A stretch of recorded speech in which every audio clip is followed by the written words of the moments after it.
Good evening, everyone. My name is Michelle Perry. I work for CS for All Teachers, housed at the American Institutes for Research, and we have the pleasure of hosting tonight's webinar. I'm very excited to have two great presenters with us talking about programming with Minecraft in the classroom, as well as other block-based coding platforms. We're recording this webinar tonight, and we'll be posting the recording as well as the slides on our website with the webinar. Just a few housekeeping notes. If you've just joined us, we'd like to know who's on the webinar with us. So if you feel comfortable, please introduce yourself in the chat. You can let us know your name, where you're located, what you teach. Currently, we do not have microphone rights enabled to try and minimize background noise. However, if you're having some difficulty hearing, let me know in the chat, and if we need to, we can enable those for you. Feel free to ask questions in the chat throughout the evening. It's encouraged. And our host for this evening is Michael Babler. Did I butcher that? Hopefully not. He's one of our community ambassadors, and he will get us started off tonight. Good evening, everyone. Thanks for joining us here. We're excited to talk about Minecraft and other block-based coding options that can be used in any grade level and any curriculum area, and we'll introduce some of those topics shortly. As Michelle said, my name is Michael Babler, and I'm one of the community ambassadors for CS for All Teachers. And so I'm excited to take part in this webinar and share the excitement around computer science with all of you tonight. I'm also the Director of Instructional Technology and a computer science teacher at Divine Savior Academy, which is located just outside Miami in Florida. And tonight, co-presenting with me is Phil Kurbis. He also works at Divine Savior Academy alongside me. He's our Director of Technology Integration. He's also a computer and computer science teacher. So we're thankful that he's here with us, and he's going to share a lot of his knowledge surrounding Minecraft. We're going to go ahead and get started with a poll, and we'll ask you guys to participate here and jump in and indicate your comfort level with coding. If you feel like you're pretty knowledgeable, if you have some experience in coding, you can go ahead and mark I'm a pro. If you feel like you have just a little bit of knowledge, maybe you played around with some drag and drop situations in block-based coding, you have that option. Or if you feel like coding is something that is intimidating, something that scares you, we have that third option down there too. So go ahead and jump in. We'd love to see how you feel regarding that, and we'll address really all skill levels in our upcoming topics.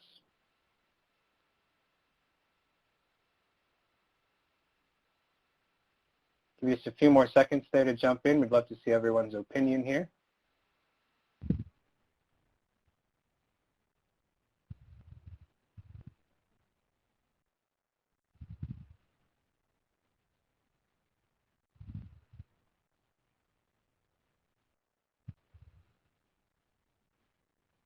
So I would say we definitely see some mid-level comfort with coding, which is great. Even for those of you who maybe aren't as comfortable, you think that it's a pretty intimidating and scary thing, we're going to show you that's not true.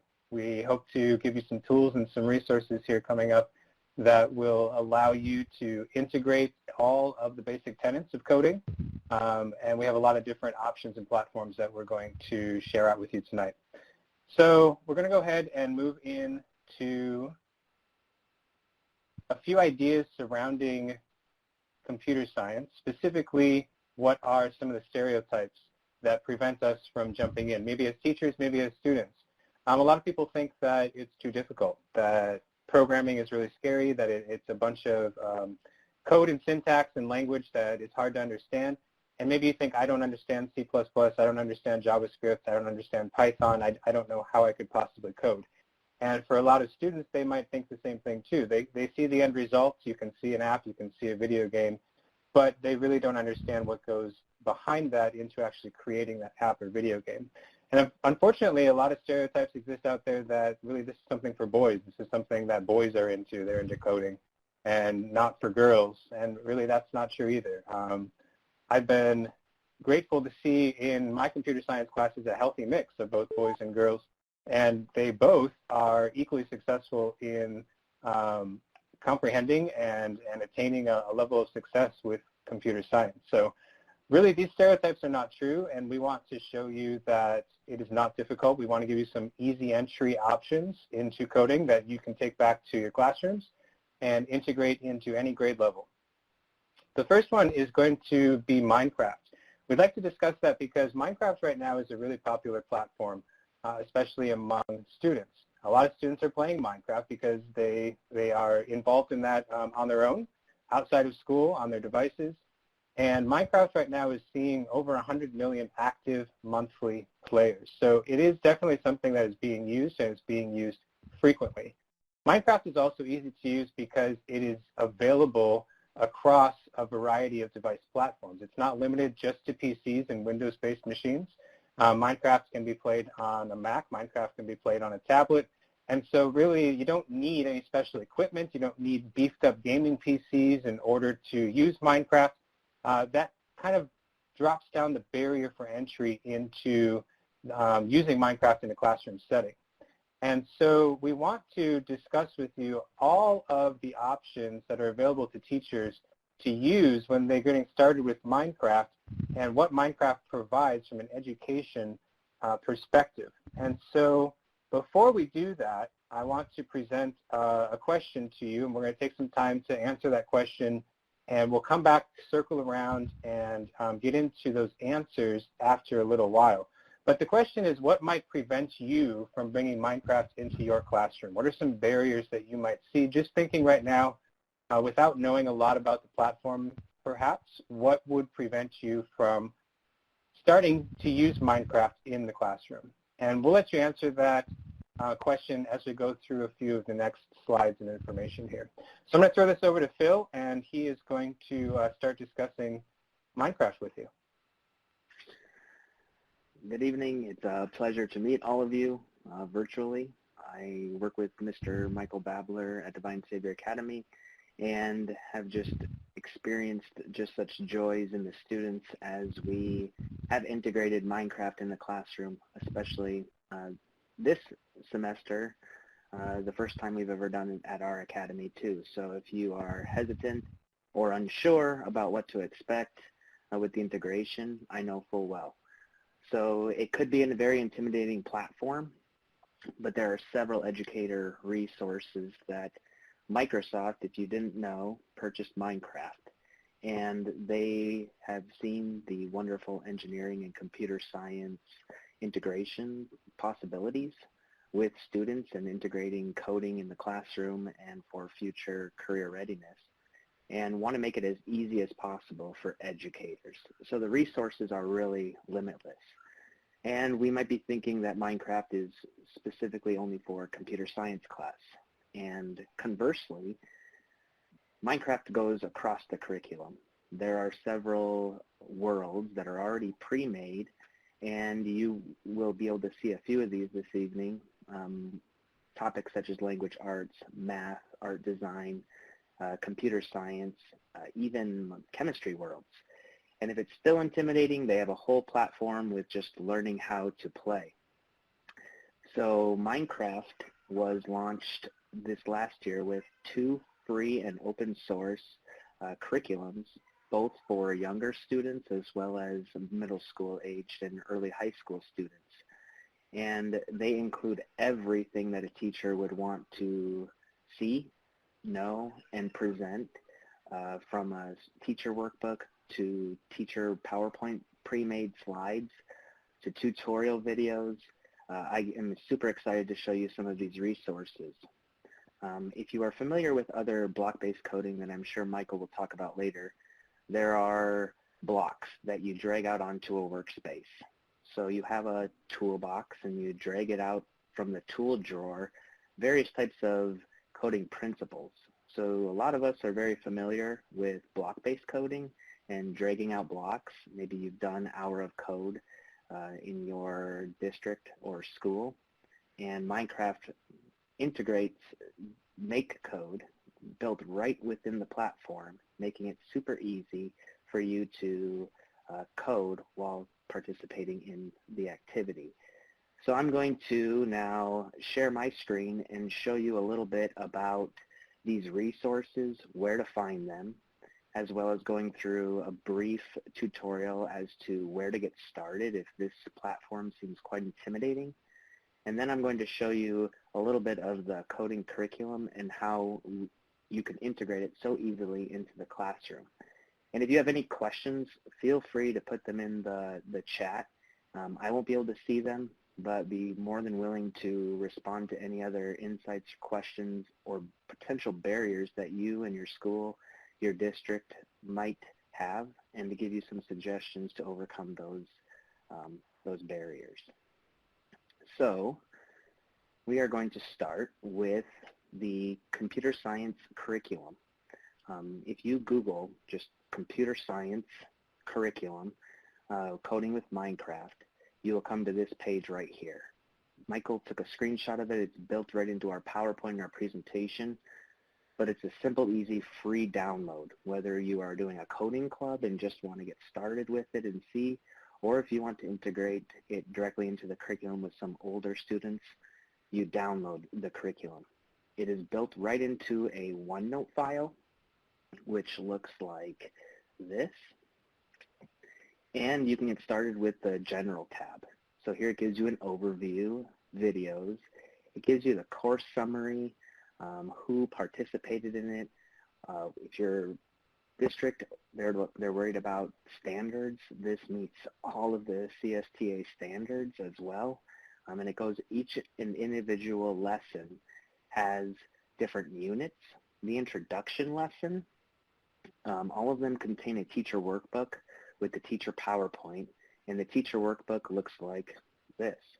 It gives you a glossary, what you're going to cover, and it basically teaches kids, even though they are very familiar with the platform, what the ins and outs are, and not just with the game, but also with the different components with make code.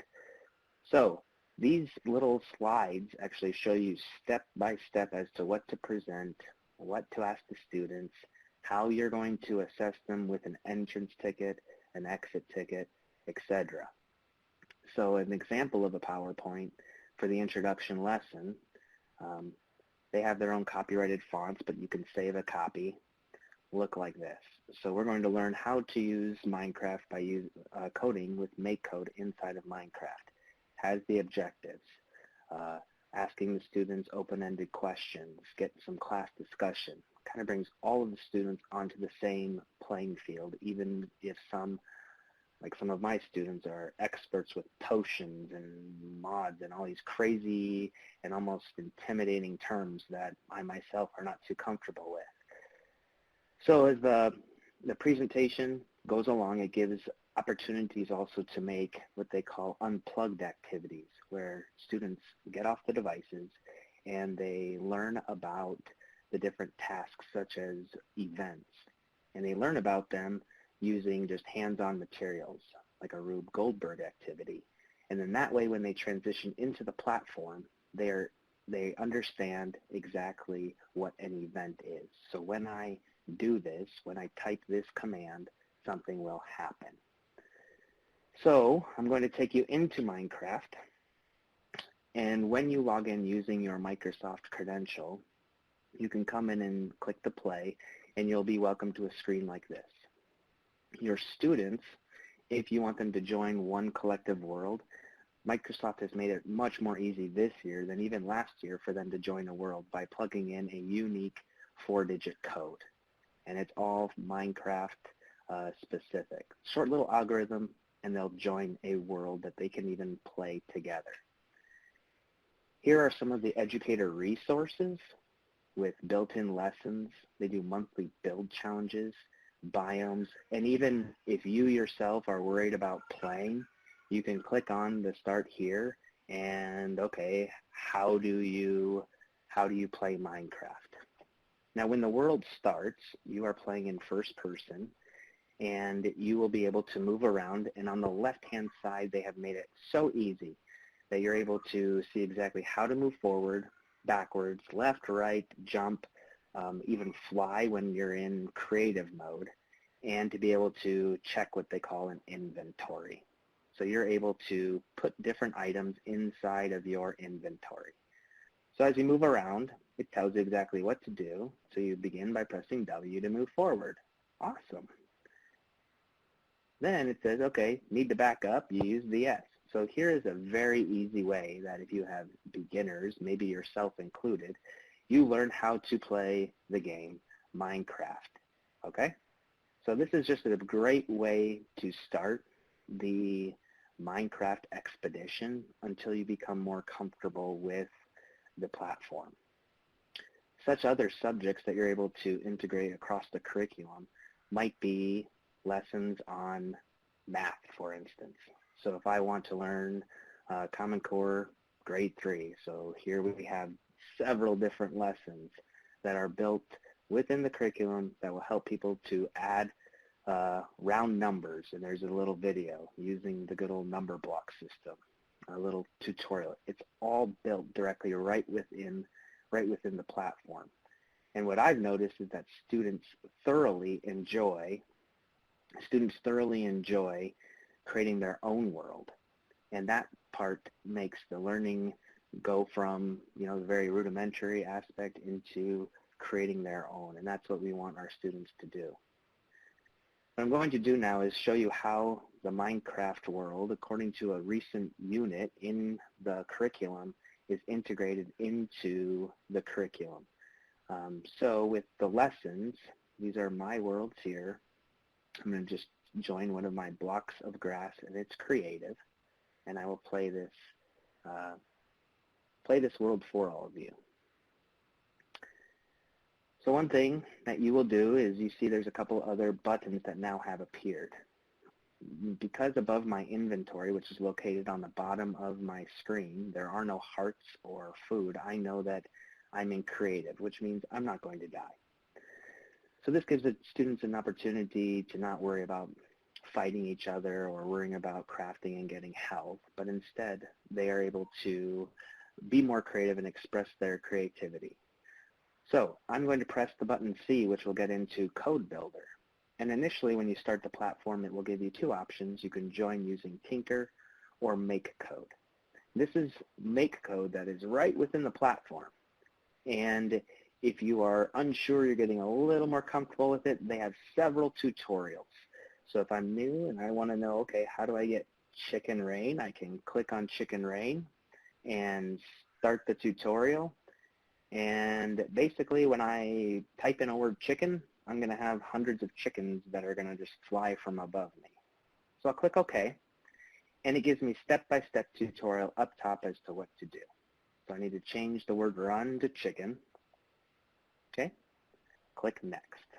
Then I'm going to go to a spawn block from my mobs, and I'm going to drag it in. If you're very familiar with block-based coding, you just snap it in. All right, that's great. So now right now I'm going to spawn an animal, and it's on a chicken, which is great. And these are coordinates. We're teaching our students coordinates. So to the left of me, up and down from me, or forward or back from me. So right now, the last one I want to do is I want to get, okay, 10 blocks above me. So I'm going to put the word 10 there, the number 10, and that means that 10 blocks above me, a chicken is going to spawn. But I don't want just one chicken. I want multiple chickens. I could test this out, and I know that I'm correct, but I'm going to grab a repeating block and place this inside of chicken, and I want to spawn it instead of 4 chickens. I want, let's do just 50 and kind of fail this tutorial, and we're going to try it. So I click Finish, yay. So I have my code there. I can close the X, which just puts it away for now, which is very neat. It doesn't switch from screen to screen.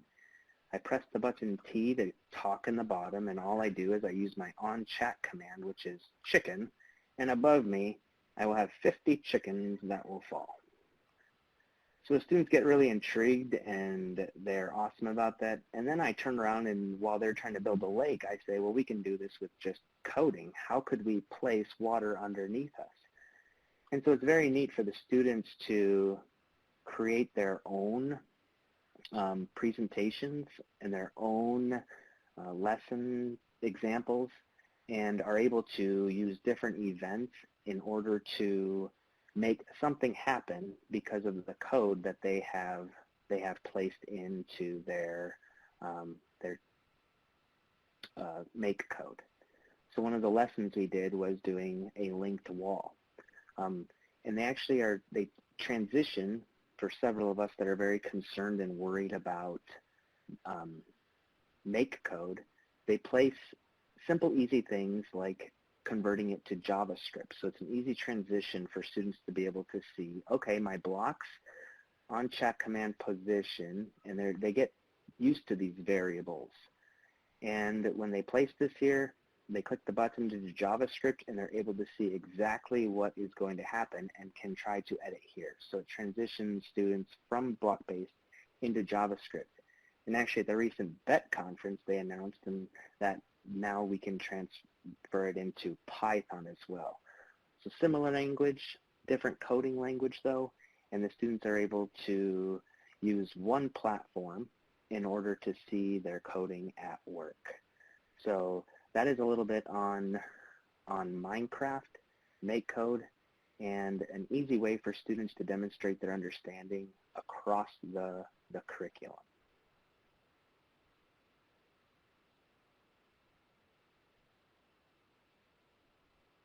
Michael?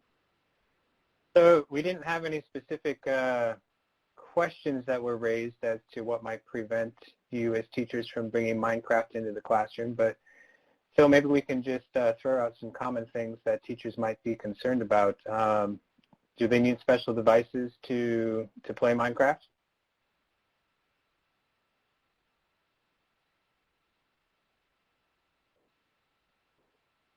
Phil, I think you're on mute. Yeah, so they'll need an Office 365 account. And recently, our academy has made the jump from the free A1 licenses that any school can get set up with to the A3 licenses. But for me as an educator, I wanted to integrate this inside of my curriculum last year and to show the students the potential of that. So what I did was I purchased licenses, and you can do this even with the free A1 accounts, and I purchased 20 seats. And what's really cool is it's only $5 a year. And it's transferable, so I assign it to one student for a semester, and then I revoke that license and give it to another student the next semester. So for $100, I was able to have 40 different students throughout the entire year integrating and utilizing it. So I do see that there's a question regarding Chromebooks. So I actually did some research because I had thought about that question myself, and that is all over several blog posts that, okay, Microsoft, you have made Minecraft EDU prevalent and prominent on Mac OS, iOS, Windows devices. When are you going to implement and integrate this into Chromebooks? Because several educational institutions and districts utilize them. The answer that I found is not yet. So that there are several ways that you can kind of code it into it, but I don't get into that at all. So right now it is not on the Chromebook platform with the research that I did prior to this webinar. So even if you have shared carts of iPads, there's an application that's out there, or shared Windows devices, Surfaces, whatever the case may be, in your library, or if you have an ed tech coach, ask them, like, how are we going to be able to integrate this tool across the curriculum? And honestly, if you buy licenses and just kind of get a small sampling and give them to the students and show them, and they can download the application for free then at their home, and then be able to just show the evidence of the integration and the demonstration of understanding on their own, I guarantee your district would support that. Another option is that there's always a free trial. So you get a 30-day free trial with Minecraft EDU, or it's more like, I think, 10 logins. So 10 logins, what it was last year before I had purchased licenses from the Minecraft or Microsoft store. So it was a huge barrier being able to show my curriculum director, my director of instructional technology, and my administrators the impact across the curriculum. They quickly made the jump to be able to integrate this resource that integrates computer science, all different subjects across the platform, and students are excited to be able to utilize it, which is awesome. So I learn a lot from my students as much as I'm able to instruct them. Thanks, Phil. And just from kind of a pedagogical standpoint too, one of the reasons that I really like Minecraft as an option is because it starts as a simple game-based platform that students are probably familiar with or familiar with something similar to it. But then you add on those other layers. You add on the layers of optional curriculum supports. You add on the worlds where they can dive into specific concepts. And then you have the whole other side where it can be programmed. You can use the blocks. You can use the JavaScript. You can use the Python. And so you're really diving into a whole new way for the students to control and to really broaden their view of how those types of games, how those types of applications work when they can build it for themselves and see the direct results on the screen. And just to note, too, that Minecraft, I don't think Phil mentioned, but it is available on Android as well as the other platforms that he mentioned. I agree. I did not see any easy way to use it on a Chromebook. People talk about kind of hacking the OS because it is kind of Linux-based, and it could possibly be done, but that would not be a simple and easy deployment. But nevertheless, I think it still is a valuable tool to consider, and like Phil said, something that maybe can be started out small, and once you see the impact and the potential for growth is definitely a convincing way to bring that into a school or a district.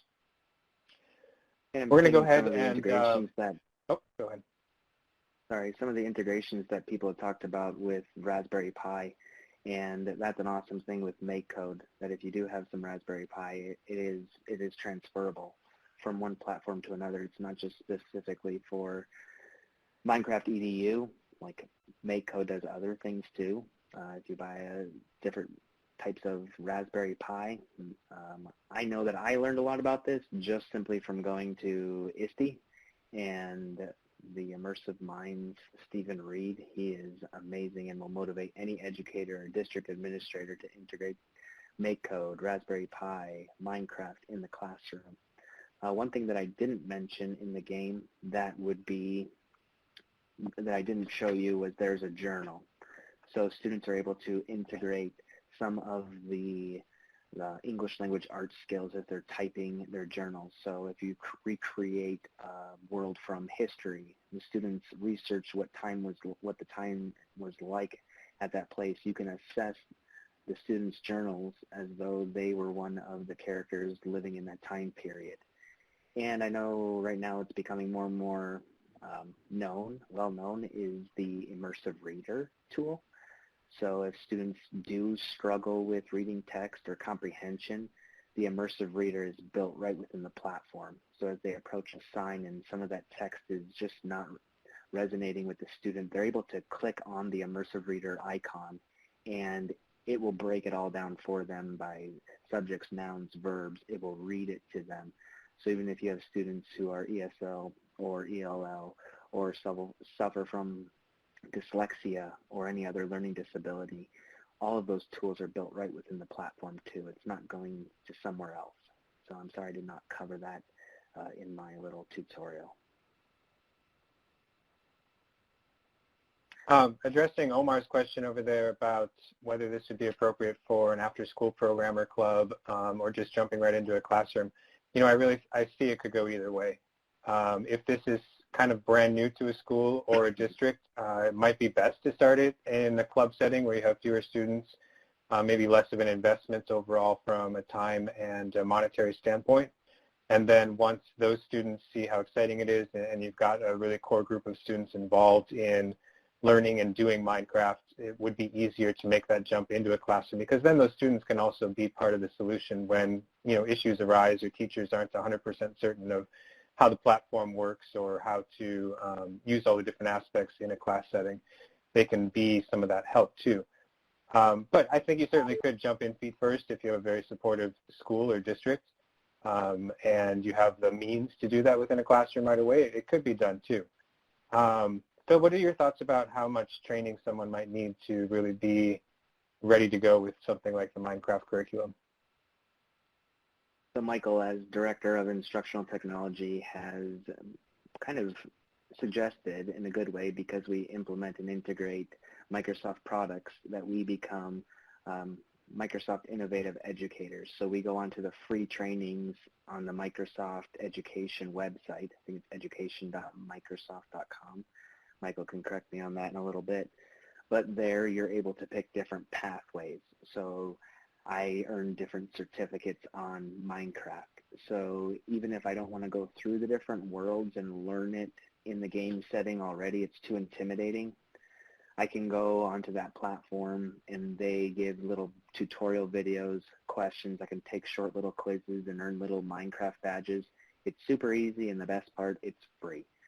So you can become like a Minecraft ambassador, I think is what they call it, simply by just following along through these tutorial videos, taking some short quizzes, even without opening the platform once. So how much training? I would say not much at all. When I first started integrating this 2 years ago, I'd never played the game, and even to this day, this might be the first time outside of school that I play it. The students are super engaged in it, and, oh, Mr. Kurbis, did you know that you can? Oh, really? Why don't you show me? Okay, now that we know how to do that, how could you do that with code? Just getting their minds working in critical thinking and collaboration skills is awesome. Phil, you were correct. It was education.microsoft.com, and we can throw that over in the other chat later on as a resource. But yes, as he said, there's a number of trainings there, and one of those does pertain directly to Minecraft, learning the ins and outs from a teacher perspective. And so that would be a great resource for the teachers as well as all of the learning modules on the Minecraft education page too. Omar, just thinking through your last question there about how to really raise awareness. I think number one would be if you have the time and the opportunity to explore Minecraft yourself, you can definitely understand the benefits and maybe even create some of those samples like we discussed to see how the worlds could be used across some of the curricular areas and even grade levels. Or if there's a specific teacher or some students you could tap to create some of those examples too, to build that into kind of almost a portfolio that would be able to be used to your benefit as you are doing the convincing at the buy-in levels and the purchasing levels and so forth, to really showcase the value and the benefit of using Minecraft in the classroom and curriculum. So feel free to continue asking questions in our main chat window. We are going to move on to some other block-based coding platform options. Now, all of these I have personal experience with, and that is the reason that I chose to share them tonight, because each of these has a unique purpose and is another option for bringing block-based coding into classrooms and into curricular areas. And there's really some fun aspects to the last three that I'm going to talk about too. But the first one, maybe you're familiar with, Code.org, is widely known for its Hour of Code movement, really trying to break down the barriers as to the stereotypes surrounding computer science, really trying to get into as many schools across the country and even at this point across the world as possible. And Code.org has a plethora of free resources available through their partnerships with many of the computer organizations across the world. And so just to do a quick look here at some of the things that are available in Code.org, similar to Minecraft where they have developed full curriculum experiences for differing grade levels, Code.org also has full curriculums offered for elementary school, for middle school, and for high school. And of course, as you go through those different options, you're going to see tiered and scaffolded resources being presented for the students as the difficulty increases over time too. and specifically looking at the elementary school curriculum because that's going to be the lowest barrier entry for anyone. And even if you're dealing with a middle school class or even maybe an entry-level high school class that doesn't have a lot of experience in coding, using some of those earlier lessons and curriculum options might be a good choice because it's really providing the basic and base level coding instruction. And so what you see at the bottom of the screen here is the progression for the elementary school curriculum and the different courses that are offered at that point. Now, on this screen, we see some of the examples that I pulled from some of the different lessons across their curriculums. And so you remember there were a few different levels of curriculum from A through F. And as we move across the screen here from left to right, you see how those code block-based options really increase in difficulty and complexity throughout the levels. So starting with pre-readers and early readers with just moving arrows to direct the code and the robot on their screen. Really easy to understand, really simplistic to understand what logic is and what the progression needs to be to complete things in a certain order, which is some of the basic tenets of computational thinking and really building that foundation for coding and programming in general. And as the difficulty increases, as the levels increase, we move to something such as the middle example, where now we are directing our application to do something a certain number of times. Later on, that would be called a loop, and to move forward, turn right, or so forth. And we're keeping the language pretty simple at this point. We're not getting into a lot of the complex commands. It's just basic movements that students can understand at a maybe third grade, fourth grade level. But then as the curriculum progresses again, on the far right-hand side, we can see all the different options that are presented. Loops, conditionals, functions, variables, and these are real programming terms. These are real coding terms that students are going to encounter, whether it's block-based coding or not. And so the block-based coding can help increase the understanding and the learning level from a basic pre-reader all the way up through a fifth grade level and beyond, and even incorporate some of those more complex features and ideas of the different languages. And in code.org, their specific app lab platform that they've built is based on a version of JavaScript. And so there's also an easy connection here where students can start in the block-based coding platform and switch that over to JavaScript and deal with the text too, similar to what we saw in Minecraft. So it's an easy way to get started and also see what those specific commands are doing in the background from a full language standpoint. If you have questions about any of these platforms, feel free to throw them out in the chat along the way and we can address them now or as we get toward the end. Either way is perfectly okay. Another platform that I like using with my students is Tynker, as well as the Parrot drones. And so Tynker is another block-based coding platform. Tynker is easy to use on an iPad, a mobile device, a tablet. And one of the cool things about Tynker is that you can actually connect Tynker to a set of drones, and these are from the company called Parrot, where they have flying drones, jumping drones, rolling drones, and you can program those drones, not just drive them around with a little joystick on your device, but also program those drones through the block-based coding platform that Tynker offers. And so you might be able to code something like this Parrot Mambo drone and direct its motion. Some of them do tricks and flips and all of these sorts of fun things.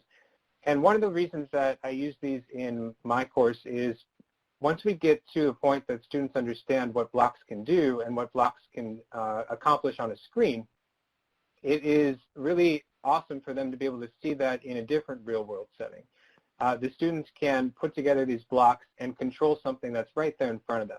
Now, obviously, they didn't build the drone. They didn't build the connection between the drone and the block-based coding platform, but they are now controlling the drone only through their coding.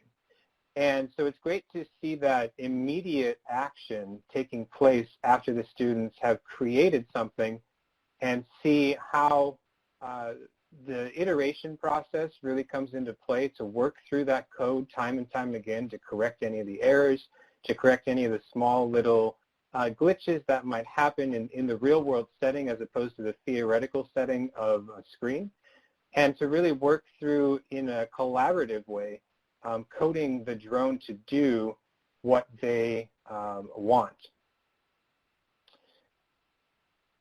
Another tool that's kind of similar to this, but on a different level, would be Wonder Workshop. Wonder Workshop offers some robots called Dash and Dot.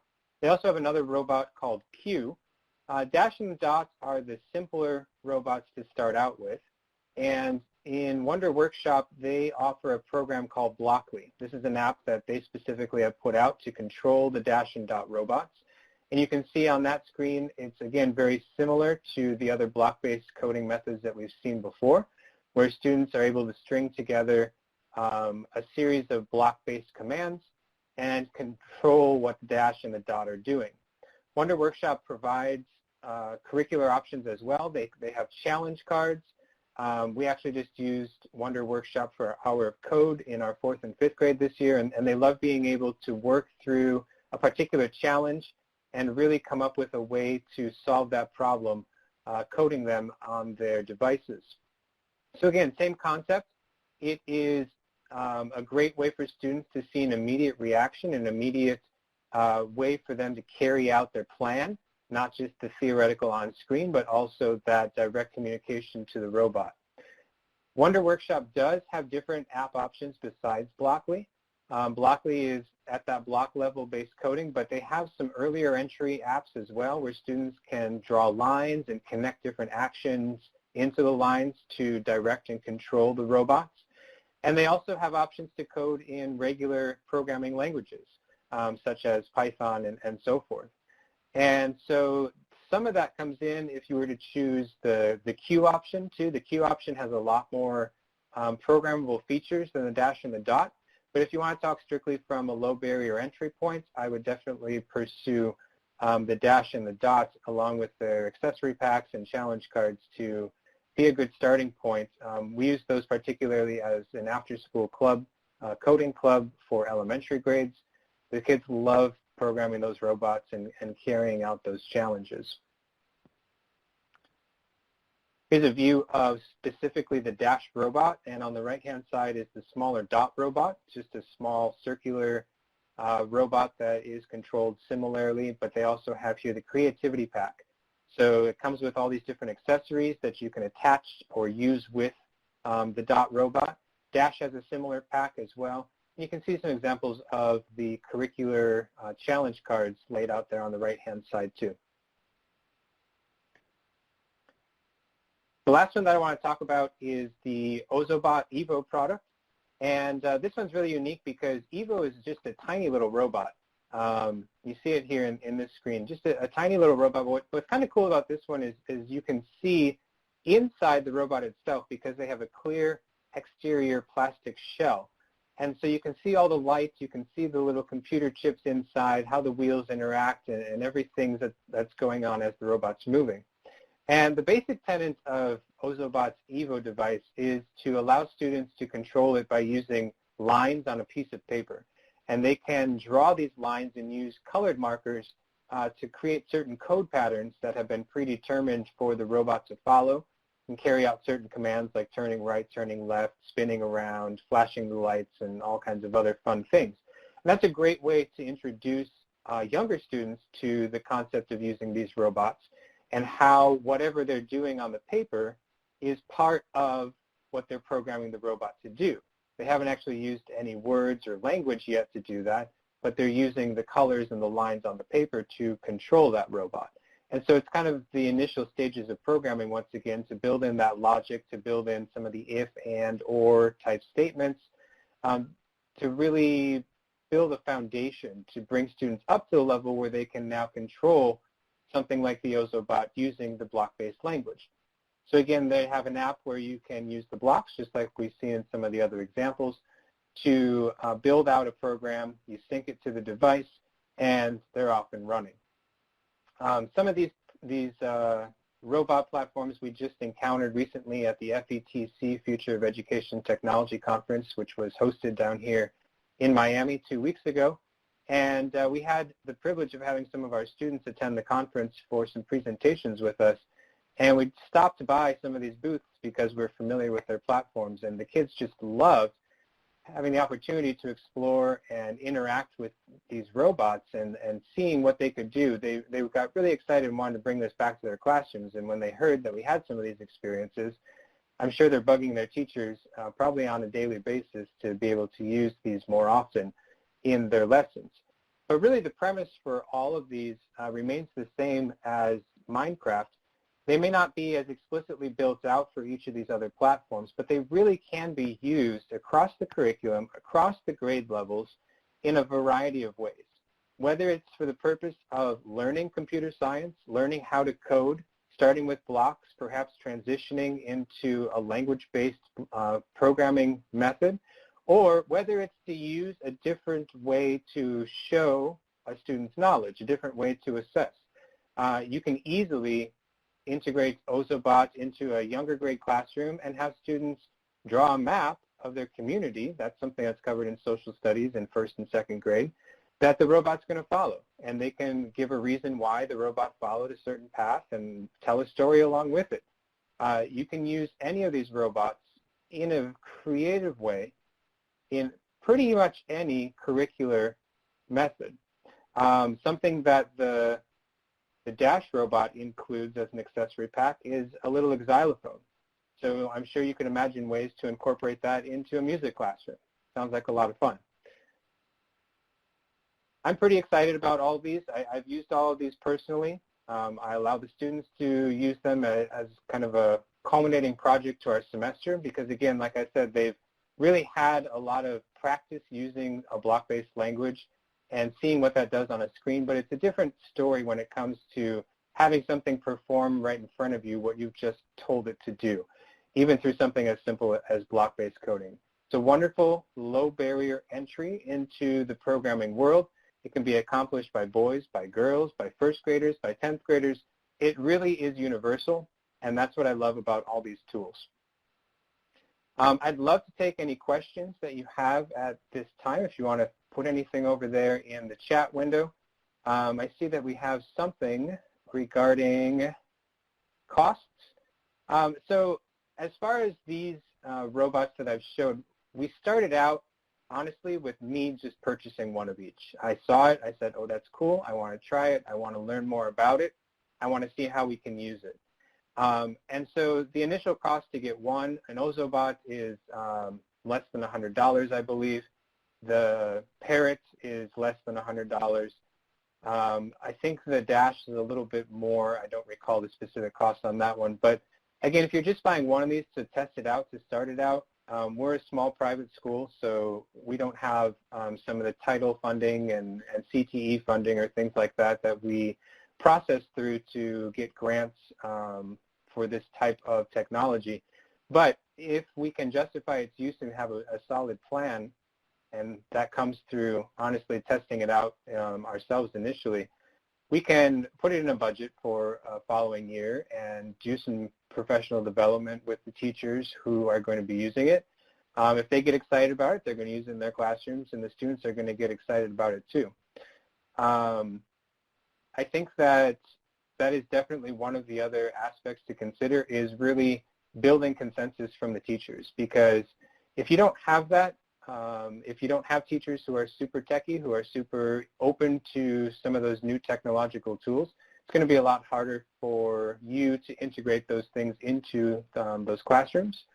And so getting them excited, taking them through a student experience, having them create some of the things that we've talked about, whether in Minecraft or using some of the robots, will really bolster their excitement too for utilizing the platform and jumping on board and finding ways that they can integrate that no matter what the subject level, no matter what the grade level.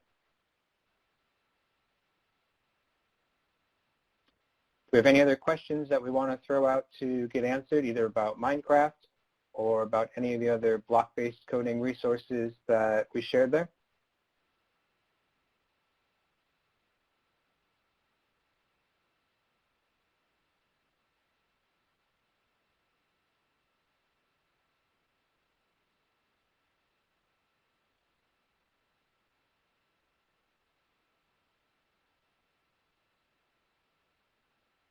Well, if not, it was certainly a pleasure to have you all join us tonight to really learn more about some of these easy, basic, low-level entry points to coding. We hope that you've gained some resources, some knowledge that you can take back to your schools, to your districts, and hopefully some resources that you can implement into your classrooms in the near future as well. And I'll throw it back over to Michelle so that we can talk about what's coming up and wrap up for tonight. Thank you, Michael and Phil. This was a really great and informative webinar. As a reminder, we are recording this. We'll post the recording as well as the slides on our website within a few days. If you are not already a member of CS for All Teachers, as it says here, we are a free community for CS teachers, free to sign up, free to connect with other teachers. We offer a lot of great webinars like tonight's webinar, teacher shared resources and other information to connect with others within your own local community and across the country who are educators of computer science. So please check us out if you're not already a member and sign up and share it with your colleagues and other teachers and schools. If you like this webinar, we have several events that we're always adding to our event calendar. You can go to our website at csforallteachers.org and click on our events and see what events are coming up. We are constantly adding new events and resources. And if you have any follow-up questions, feel free to email us at csforallteachers@air.org. Visit our website and connect with us on social media. We have a pretty active Twitter community, and we love engaging with you all a little more personally. So check us out on Twitter, and thank you for joining us tonight. That's all we have. As we close out, we will push out a feedback survey that shouldn't take more than a minute or two. We'd be grateful if you could fill that out. We're continually looking to improve our events and resources, so look out for that. And thank you all for joining. Have a good evening.